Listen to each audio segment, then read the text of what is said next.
പ്രതീക്ഷിച്ച LDF-ന്റെ കണക്കുകൂട്ടലുകൾ അത് കണക്ക് പഠിക്കാത്ത സ്കൂളിൽ നിന്നായിരുന്നു എന്നുള്ളതാണ് ബോധ്യപ്പെടുന്നത് എന്നാണ്. എക്സിറ്റ് പോളിലെ കണക്കുകൾ തെറ്റി LDF-ന്റെ കണക്കും പാളിപ്പോയി എന്ന് വ്യക്തമാവും. ഒരു കാര്യം വ്യക്തമാണ്, ഈ തെരഞ്ഞെടുപ്പ് നൽകുന്ന കൃത്യമായ ഒരു സന്ദേശമുണ്ട്. വികസനം വികസനം വികസനം എന്നത് മാത്രമല്ല കേരളത്തിന്റെ പൊതുജനങ്ങൾക്ക് ആവശ്യം, മറിച്ച് രാഷ്ട്രീയ പാർട്ടികൾ, രാഷ്ട്രീയ നേതാക്കൾ, അവർ മുഖ്യമന്ത്രിയായാലും മന്ത്രിമാരായാണെങ്കിലും പുലർത്തേണ്ട സമീപനത്തിന് നൽകുന്ന മറുപടി കൂടിയായി വേണം ഈ തെരഞ്ഞെടുപ്പിനെ വിലയിരുത്താൻ എന്നതാണ്. അതുകൊണ്ടാണ് കണ്ണൂരിലെ ധർമ്മടത്ത് മുഖ്യമന്ത്രി പിണറായി വിജയന് ഒരു ഘട്ടത്തിൽ മാത്രമല്ല 5 റൗണ്ടുകൾ എണ്ണുമ്പോഴും പിന്നിൽ പോകേണ്ടി വരുന്നത്. അതേ മുഖ്യമന്ത്രിയുടെ സുരക്ഷാ ഉദ്യോഗസ്ഥർ തല്ലിച്ചതച്ച UDF-ന്റെ നേതാവ്, അതും ഇടതുകോട്ടയിൽ ഇപ്പോൾ മുന്നേറ്റം നടത്തുന്നത്. അവിടെയാണ് എൽദോ CPM-നെ പോലെ ഇടതുപക്ഷത്തെ പോലെ ഒരു പാർട്ടി ജനങ്ങളോട് എന്ത് സമീപനം സ്വീകരിക്കണം, നിങ്ങൾ വികസനം മാത്രം വിളമ്പിയാൽ പോരാ, ജനങ്ങളോടുള്ള സമീപനത്തിൽ കാതലായ മാറ്റം വരുത്തേണ്ടതുണ്ട് എന്ന സന്ദേശം ഈ തെരഞ്ഞെടുപ്പിലൂടെ നൽകുന്നത് എന്നതാണ് ഈ ഘട്ടത്തിൽ അനുമാനിക്കേണ്ടത്. തലശ്ശേരിയിൽ കാരായി രാജൻ മുന്നിട്ട് നിൽക്കുന്നുണ്ട്, കൂത്തുപറമ്പിൽ PK പ്രവീൺ മുന്നിട്ട് നിൽക്കുന്നുണ്ട്. അങ്ങനെയുള്ള കോട്ടകളിൽ മുന്നിട്ട് നിൽക്കുമ്പോഴാണ് ധർമ്മടത്ത് പിന്നിൽ പോകുന്നത്, നേരത്തെ സൂചിപ്പിച്ചതുപോലെ മട്ടന്നൂരിൽ പിന്നിട്ട് പോകുന്നത്, തളിപ്പറമ്പിൽ പിന്നോട്ട് പോകുന്നത്. എന്തോ ഉറപ്പായിട്ടും തവനൂരിൽ 6 റൗണ്ടിൽ പിന്നിട്ടപ്പോൾ ലീഡ് 92 വോട്ടായി കൂടുന്നു. തൃത്താലയിൽ VT ബൽറാം ലീഡ് ഉയർത്തുന്നു, 3992 വോട്ടിന്റെ ലീഡ്.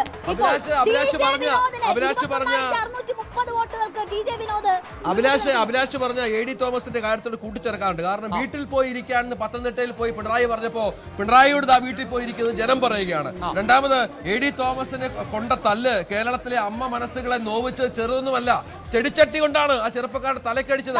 8 മാസം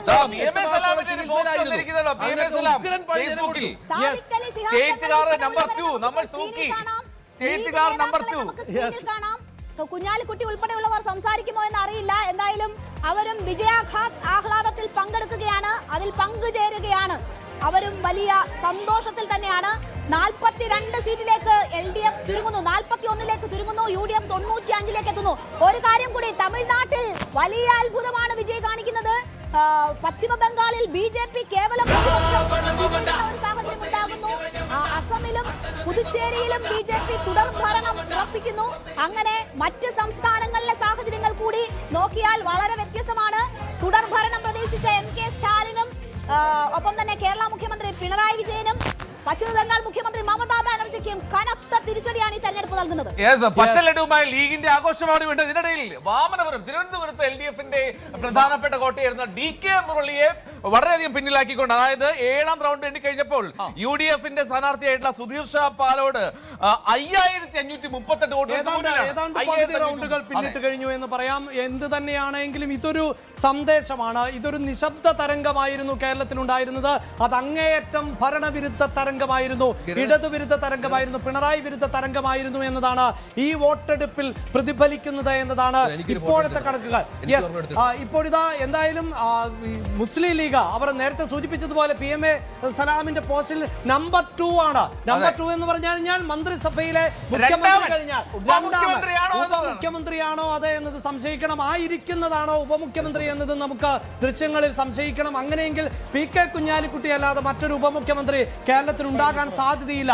ഇതാ ലീഗ് വലിയ ആഘോഷത്തിൽ തന്നെയാണ്. സാദിഖ് അലി ശിഹാബ് തങ്ങളുടെ പ്രതികരണം നമുക്ക് അല്പസമയത്തിനകം പ്രതീക്ഷിക്കാം. ഒരുപക്ഷെ കോൺഗ്രസ് പ്രവർത്തകർ ആരും ഇപ്പോഴും പ്രതികരിച്ചിട്ടില്ല. ഇതാ PMA സലാമിന് നമുക്ക് ദൃശ്യങ്ങളിൽ കാണാൻ സാധിക്കുന്നുണ്ട്. അതേ സലാമാണ് സോഷ്യൽ മീഡിയ പോസ്റ്റിലൂടെ 2ാം നമ്പർ കാറ്, അത് ഞങ്ങൾക്കുള്ളതാണ്, അത് ലീഗ് ഓഫീസിന്റെ മുന്നിലേക്ക് എത്തും. ആ തീയതി നമുക്കറിയില്ല. ഇനി തീരുമാനിക്കേണ്ടത് സത്യപ്രതിജ്ഞാ ചടങ്ങ് എന്നതാണ്. ഇപ്പോൾ ഇന്ദിരാഭവനിൽ ഇട്ടിരിക്കുന്ന ആ പന്തൽ പൊളിച്ചു മാറ്റേണ്ടി വരില്ല. ആ പന്തൽ അങ്ങനെ മന്ത്രിസഭാ സത്യപ്രതിജ്ഞയുടെ ആഘോഷ ദിനത്തിൽ അവിടെ പ്രവർത്തകർക്ക് ഇരുന്ന് അതേ വിജയത്തിനോടൊപ്പം തന്നെ മന്ത്രിമാരുടെ സത്യപ്രതിജ്ഞ കൂടി കണ്ട് ആ പന്തൽ പൊളിച്ചാൽ മതി എന്നതാണ് ഇപ്പോൾ ഇന്ദിരാഭവനിൽ നിന്നുള്ള ഏറ്റവും സന്തോഷകരമാകുന്ന വിവരം. അവിടെ ഇപ്പോഴും നൂറുകണക്കിന് അണികളുണ്ട്, നൂറുകണക്കിന് പ്രവർത്തകരുണ്ട്. അവർ വലിയ ആഘോഷ തിമിർപ്പിൽ തന്നെയാണ്. ഘടകകക്ഷികൾക്കും ഏറെ അഭിമാനിക്കാവുന്ന പോരാട്ടം തന്നെയാണ് ഇത്. പ്രത്യേകിച്ച് UDF-ന്റെ 2ാമത്തെ ഘടകകക്ഷി പ്രധാനപ്പെട്ട പയ്യന്നൂര് ഉണ്ണികൃഷ്ണൻ ലീഡ് 970.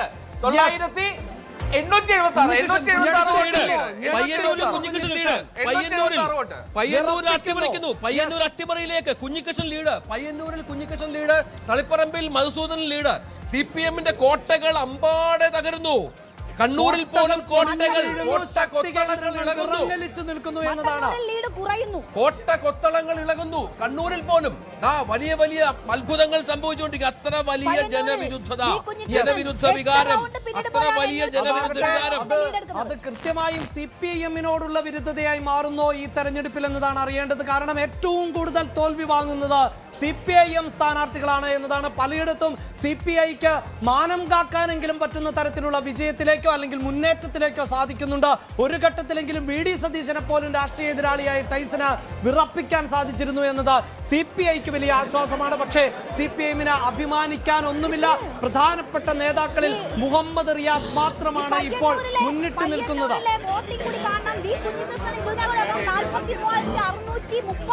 വോട്ടുകൾ കിട്ടുന്നു, 876 വോട്ടിന്റെ ലീഡ്.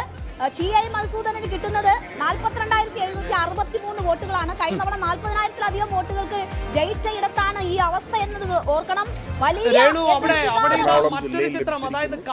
കേരളത്തിന്റെ ചരിത്രത്തിലെ ഏറ്റവും വലിയ ഭൂരിപക്ഷമാണ്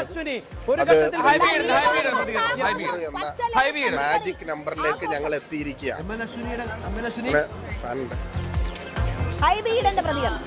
എന്താണ് അഭിലാഷ് ML അശ്വിനി? വോട്ടെണ്ണൽ പൂർത്തീകരിച്ചിട്ടില്ല. ഞങ്ങള് നഷ്ടപ്പെട്ടു പോയ ഞങ്ങളുടെ പല സീറ്റുകളും ഇനി എണ്ണാനുള്ളത് UDF-ന് വലിയ മേൽക്കൈയുള്ള സ്ഥലങ്ങളാണ്. കൊച്ചിയിലാണെങ്കിൽ കണ്ണമാലി, ചെല്ലാനം, കുമ്പളങ്ങി പ്രദേശം എണ്ണിക്കഴിയുന്നതോടുകൂടി ഞങ്ങളുടെ ഭൂരിപക്ഷം വീണ്ടും വർദ്ധിക്കാൻ പോവുകയാണ്. തൃപ്പൂണിത്തറയിലും മുനിസിപ്പാലിറ്റി ഏരിയ കഴിഞ്ഞ് ഉദയംപേരൂർ, കുമ്പളം പഞ്ചായത്തുകൾ എണ്ണുന്നതോടുകൂടി ഞങ്ങളുടെ വിജയം ഞങ്ങൾ സുനിശ്ചിതമാക്കും. അതുപോലെ തന്നെ വൈപ്പിൻ കരയിലും ആദ്യ റൗണ്ടിൽ ഞങ്ങൾ പിന്നിലായിരുന്നു. വലിയ ഭൂരിപക്ഷമാണ് കൊച്ചിയിൽ പ്രതീക്ഷിക്കുന്ന. കൊച്ചിയിലെ പ്രധാനപ്പെട്ട മണ്ഡലങ്ങളിലെല്ലാം നേട്ടം സ്വന്തമാക്കുന്ന UDF. 2943 വോട്ടുകൾക്ക് RC മുന്നിട്ട് നിൽക്കുന്നു. BJPക്ക് പ്രതീക്ഷയുടെ തുരുത്തായി നേമം.